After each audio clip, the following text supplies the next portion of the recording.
Welcome to the ACS podcast family. We're your hosts, Angie and Charlene. Where every week you can find new material centered around your life. Thanks for joining us on our journey. Hello. Welcome to Soapbox episode 1, which is week 9. Are we on week 9? We are on podcast episode 9. There you go. So this one's going to sound just a little bit different. We are going to just talk to you about what's going on. And it can be random, really random, and anything. So if you are offended easy, I know that right now we're going to talk about some things that are not necessarily PC. You can go ahead and disconnect and join us next week when we start a brand new topic in week 1 of monthly topic number 3. But until then, if you are not offended, we are going to talk about penises and vaginas. We can't even say it without giggling, and we're in the room together. So, penises and vaginas and vacations, right? That's where it all started? It all started with vacation. A few weeks ago, I went on vacation, took a road trip across the country with my boyfriend, and we drove out to Oregon. And Oregon is so much more liberal than South Dakota. Felt really good to be in a spot that was more liberal than South Dakota. I'm very open-minded, very accepting of everything. Mm-hmm. And it was an area of the country that I had never been to before, so I got to experience culture that I had never experienced before. And we were visiting Damon's family, and the girls, we all decided to go get our toes done and get some pedicures and take care of some self-care there. Fun. And we were on our way back, and we got to talking about some very un-PC topics. And one of those topics was the topic of how gender reveal parties have become taboo. And they've become taboo because we are assigning a gender to a child that hasn't been born and hasn't had the chance to pick their own gender. And in my head, I'm like, okay, I'm trying to be understanding of this, trying to understand where it's coming from, and really not getting it. Because in my head, gender has always been associated with penises and vaginas. For sure. If you have a penis, you are a man. If you have a vagina, you are a woman. And that led to this whole thing with the bathrooms after I saw a really funny sign that you saw downtown Sioux Falls, right? Yes, it's at Bread and Circus Company. If anybody wants to go take a look at it, I'm sure it's still hanging next to their bathroom. Right? Or it seems to be near almost every bathroom in Oregon. But the sign is got a picture of a man, it's got a picture of a woman, it's got a picture of an alien, it's got a couple of other pictures. I don't really know what it is. I think there's a picture of an animal on it. And it says, man, woman, whatever, alien, just wash your hands. And I thought that sign was hilarious. And you and I got to talking about it because what happened when you saw that sign? Well, I don't remember. So where you tried to post it and had to take it down? Oh, is that what it was? Yes. Today's not my day. So I posted it and it blew up my Facebook because I'm very open and understanding. I thought it was hilarious because I really think people need to wash their hands. I want to chase them out of the bathroom when I see that you did not wash your hands. And I don't want to touch the door after we walk out because I know you didn't wash your hands. And I don't care what you were doing in the stall. Wash your hands. Anyway, I posted it and it blew up with, no, women should only be in the bathroom with women and men should only be in the bathroom with men. And yes, washing your hands is a must, but that has to be that way. I don't want my daughter going to the bathroom with a man in the stall next to her. And actually, I'm going to tell you something really funny about the whole washing your hands, because wash your hands. There is nothing worse than when you are being introduced to somebody new and they walk out of the bathroom and you go to shake their hand and their hand is bone dry. Bone dry. Not even the sticky whatever left over. It's really unbecoming. And that has happened to me before, and that was years ago, and that's still something that sticks with me that I'm like, that was just yuck. Because we know you didn't wash your hands. Right. So if you're listening, wash your hands. Wash them. Anyways, so the whole thing is, right, gender in my mind is, again, you have a penis, you're a man. You have a vagina, you're a woman. Right. Seems simple. But I got to thinking about that, and I'm like, what is the big deal with this? Where is this all coming from? Because in my head, if you are trans, if you are bisexual, if you are lesbian, if you are whatever the case may be, to me, in my head, that is sexuality, not gender. And Right. so I was really having a hard time wrapping my head around that. But when I went and did some research, and I know I should cite the sites, but I have no idea what sites they came from. And it's a soapbox. It is a soapbox. And I was just reading some random stuff on my phone, and it came from multiple different sources. But really, what I learned, and it was very eye-opening, is that in this day and age, gender refers to your sexuality about yourself, whereas sexuality refers to your preference in others. And I'm not sure that that's 100% accurate. I didn't go any deeper than that. But it kind of cleared up a lot of confusion and cobwebs in my head about why gender is such a sticky point for a lot of people. And so I have come to the conclusion that I think we should just put a sign on the door that says, if you have a penis, go here, and if you have a vagina, go here. Right? It makes more sense, doesn't it? Like the penis room and the vagina room. Like, let's just stop calling each other men and women. I say stop, but, this just going to go down just a little teeny tiny alley on our little street, okay? So the labeling of your sexuality baffles me.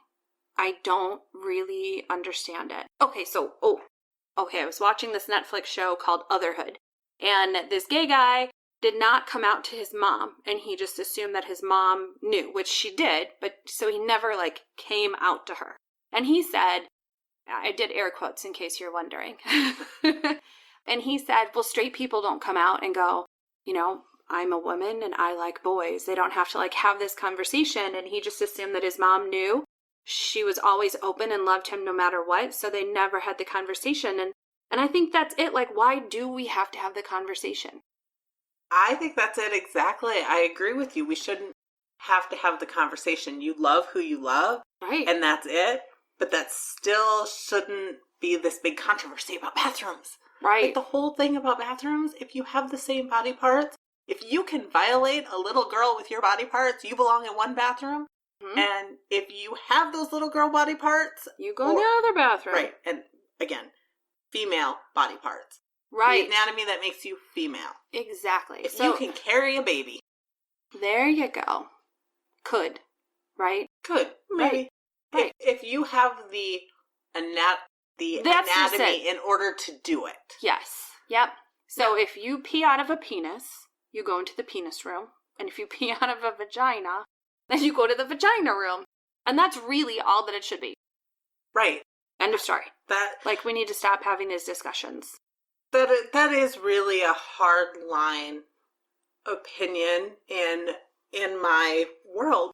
Mm-hmm. Not that I don't accept people, and fine, you're going through a sex change operation. That's cool. Once you have those sex change operations, then you go to the other room. Then you have the parts that you go to that room with. Yes. It's not a matter of somebody putting a label on you. Mm-hmm. It is a matter of anatomy. Mm-hmm. And what is natural. We don't have a lot of nude beaches in the U.S. If I wanted to see a penis, I would ask my boyfriend to get naked. So I have a nude beach funny story. Okay, we can get off this. So Alexis was 18, and we went to California for the military ball. She was going with her friend to the military ball, and she wanted to put her feet in the ocean. I mean, we're Midwestern people. She's never done it. Let's go do it. So I said, you pick it. We're going. So he's driving. She Googles it. He drives to where he tells her to. We go to this beautiful beach where we have to hike way down, and it's gorgeous. And I'm looking and I'm like, I'm pretty sure that guy's naked.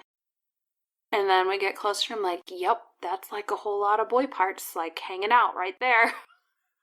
And then another guy walks by and I'm like, and he's naked too. So the first time she put her feet in the ocean was at a nude beach with about 15 naked people. But you couldn't see it until you were close enough to see it. So nude beaches are there. Yes, we need one in South Dakota. Okay, if I wanted to see penises and my boyfriend didn't want to get naked, I would go to a nude beach. And if he didn't want to show you his penis for whatever reason, there's literally textbooks. I'm not saying to go down the whole porn rabbit hole, but there's textbooks at libraries, medical journals. If you really wanted to know what a penis looked like, you could find it without looking up porn. Yet I don't go look at those. No. And, my boyfriend walks around clothed 95 to 98, actually more than that percent of the time. I would say 99.5% of the time. Therefore, I think I'm okay without having to share a bathroom and see other people's private parts. Right. Well, and here's the thing, too. Men's bathrooms, I mean, if you, and I say men, but if you have a penis, you can pee standing up. Like, awesome for you. I'm kind of jealous sometimes because I really don't want to have to go sit down and I have to go squat over a toilet in order to pee. Or I could buy one of those, what is that thing called? Like a shiwi or something? Which I'm not doing that. I'm not carrying that around in my bag just so I can stand. But they make toilets called urinals where you can stand up, pee, wash your hands, and go back to your day. And my husband and my son get out of the bathroom so much faster than I do because I have to wait for a stall and I have to pull my pants down and I have to squat over the toilet or sit, depends on what you're doing, and wipe and then pull my pants back up and then exit the stall and then go wash my hands. Like, you guys just go up to a wall and pee in a trough, essentially, in some places. Like, why do you even want to go into a bathroom that doesn't have that if you have a penis? Sorry. I don't have a penis, so I don't know. Right? Like, just go to the bathroom that it works for you. So anyways, I hope you enjoyed our little soapbox about penises and vaginas. That was something that was really on my mind a lot after I came back from vacation and talking about how uncomfortable it can be for a person with female parts to be in a bathroom using the same bathroom as somebody with male parts at the same time. Because it's not about ignoring the rights of everyone. It's about acknowledging the rights of everyone as a human, and everybody should have the ability to do what they were, to be where they're comfortable. For sure. And let's also, I want to make something clear here in Sioux Falls, that bathroom, there's two of them, that has that sign. It's a single bathroom. You go in, you lock the door, there's one toilet. Like, anybody can use it. I remember back in the 80s, 90s, maybe 2000s, if you don't know how old I am, that there was the sign that had the man and the woman on it in the bathroom, gas station bathrooms. Nobody could raise a flag about that. There's one toilet in there. There's one sink in there. Why do we need one for men and one for women? It can be anybody's. And Right. Aliens, just wash your hands. Just wash your hands. However, I do say that I prefer to use bathrooms where human beings with penises don't go, because human beings with penises don't always aim. I know, I don't understand that. If you guys could drop us a comment and let us know why you refuse to pee in the toilet or the trough. Well, I guess really we don't have troughs, so we don't have to worry about that in ours, but why? Did you ever, when your kids were little, did you ever throw Cheerios in the toilets and like make a game of it so they could hit them so they can learn to aim? I just told Xander to aim for the water, and I've never had a problem. Ever. I mean, you could put a black light in his bathroom. It doesn't smell like pee. I've never had that problem. And I thought, well, clearly people exaggerate. But then I went to a friend's house who has boys, and I walked into the kids' bathroom, and she was like, no, don't use their bathroom. And I'm like, it's the bathroom, I'm good. I use my kids' bathroom. And I was like, oh my God, does it smell like pee? And she's like, I can't get them to pee in the toilet. And I'm like, what do you mean? She's like, it's like a pinwheel of peeing all over the place. And I'm like, wait, what? I was super, super confused. And I will admit that was in the last year of my life. So parents, moms especially, this is a trick.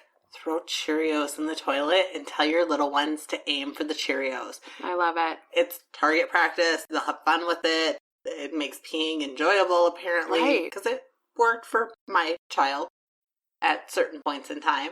And it teaches them how to aim so that when they do grow up, they don't miss the toilet, so that maybe girl parts and boy parts can share the same toilets. Right.